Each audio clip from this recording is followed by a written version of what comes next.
नमस्कार। Vocabulary session number 6 शुरू करते हैं। मार्कर सेट कर लिया जाए। चलिए मार्कर सेट कर रहे हैं। ये लीजिए, मार्कर सेट हो गया है। चलिए, अच्छा, one more time we have to set. Okay, so competitive exam vocabulary class number 6 या सेशन नंबर 6। क्या कर रहे हैं हम? वोकैब को रिवाइज भी कर रहे हैं, रिपीट भी कर रहे हैं, ताकि उस वक्त याद आए जब इसकी ज़रूरत हो। एक दूसरा, चेक करते चल रहे हैं कि हमारी वोकैबुलरी अभी कहाँ स्टैंड करती है और कितना ऊपर इसको ले जाना है ना। या फिर हम ये देख लेते हैं कि और नए नए कौन से वर्ड्स हम समझ और सीख पाते हैं। देखिए, आज का पहला वर्ड है, there was always an eminent danger of the falling of that damaged roof. There was always an imminent danger of the falling of that damaged roof. अब यहाँ इस imminent जो है, इसका मीनिंग हमें निकालना है, इसका मीनिंग हमें पता करना है। चलिए, रिमोट होता है इसका मीनिंग, फेवरेबल है, रीसेंट है या कांस्टेंट है। अगर ये वर्ड आपको नहीं आ रहा है तो समझिए कि आप एवरेज से थोड़ा सा ऊपर हैं, और अगर आ रहा है ना, हाँ, तो एवरेज से थोड़ा ऊपर है। नहीं आ रहा है तो आप एवरेज के आसपास हैं।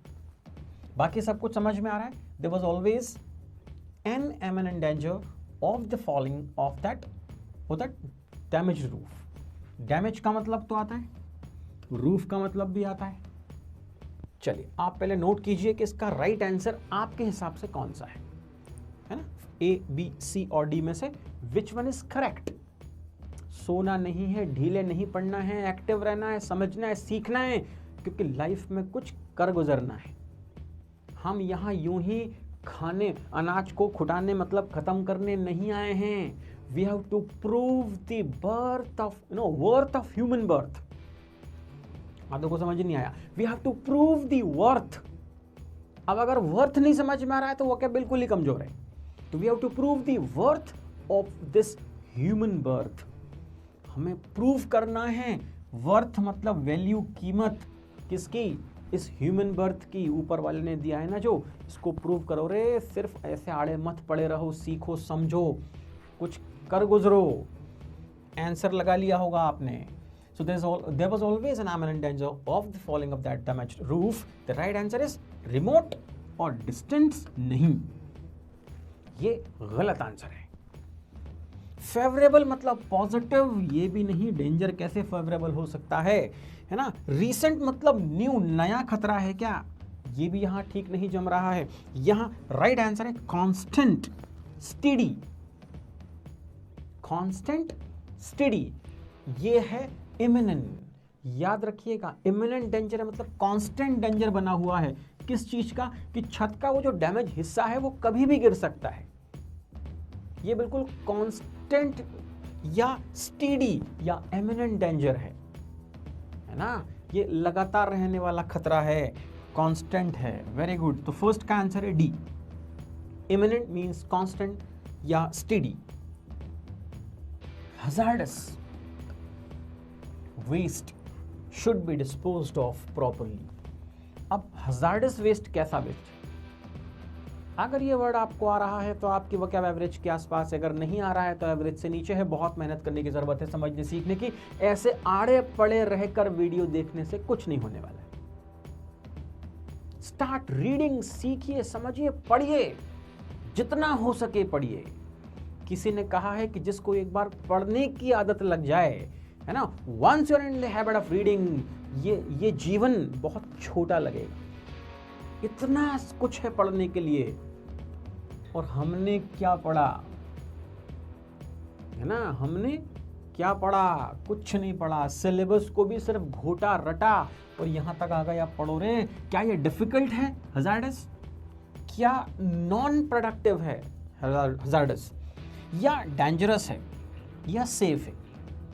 कौन सा waste? Hazardous waste should be अच्छा, ये डिस्पोज्ड ऑफ का तो मतलब समझ में आता है कि ये भी नहीं आ रहा है। डिस्पोज ऑफ करना मतलब उसको खत्म कर देना, ठिकाने लगा देना। तो जो हैजार्डस वेस्ट होता है should be disposed of properly, उसको ठीक तरह से डिस्पोज ऑफ कर देना चाहिए। अब डिस्पोज ऑफ का मतलब क्या है इसमें? डिफिकल्ट है, नॉन प्रोडक्टिव है, डेंजरस है, सेफ है। आंसर तो लगाया कि नहीं लगाया? कौन सा वाला सही लग रहा है ज्यादा?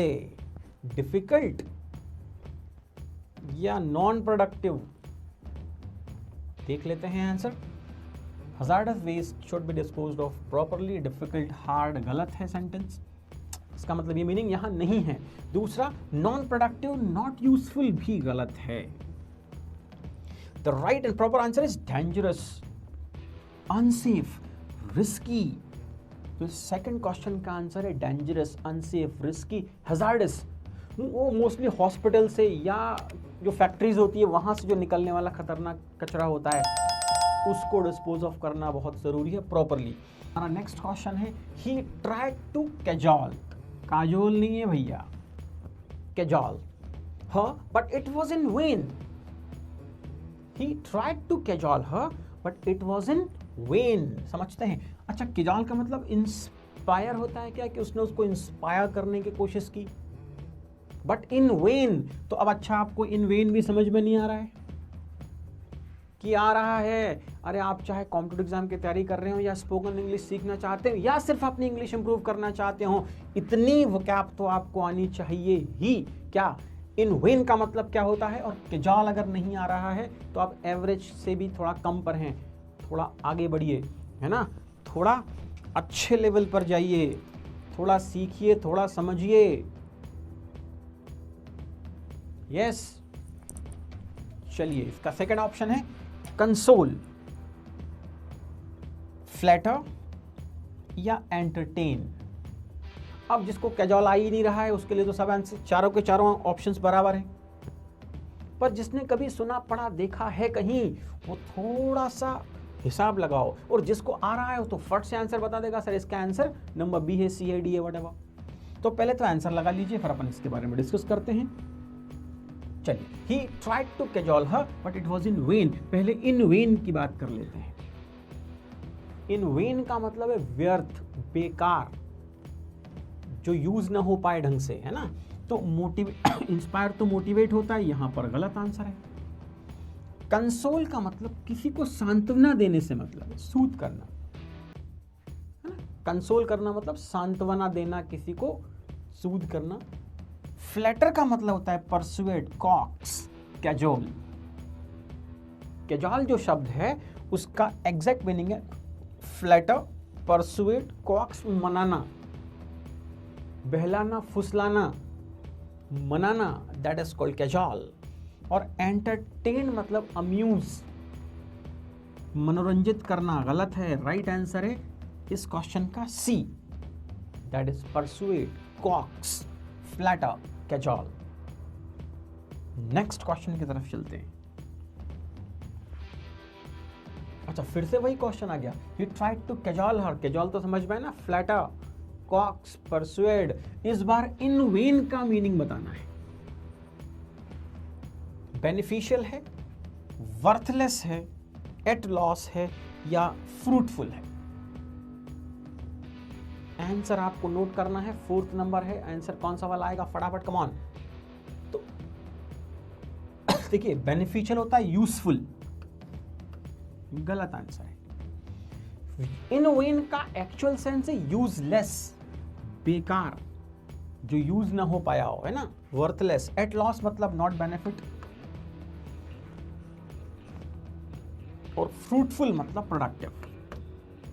फोर्थ वाले क्वेश्चन का आंसर है बी। अब चलते हैं लास्ट क्वेश्चन के ऊपर आज के, fifth. His credulous nature often landed him in trouble.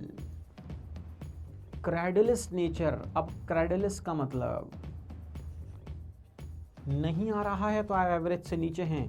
ये वर्ड्स आपको आने ही चाहिए।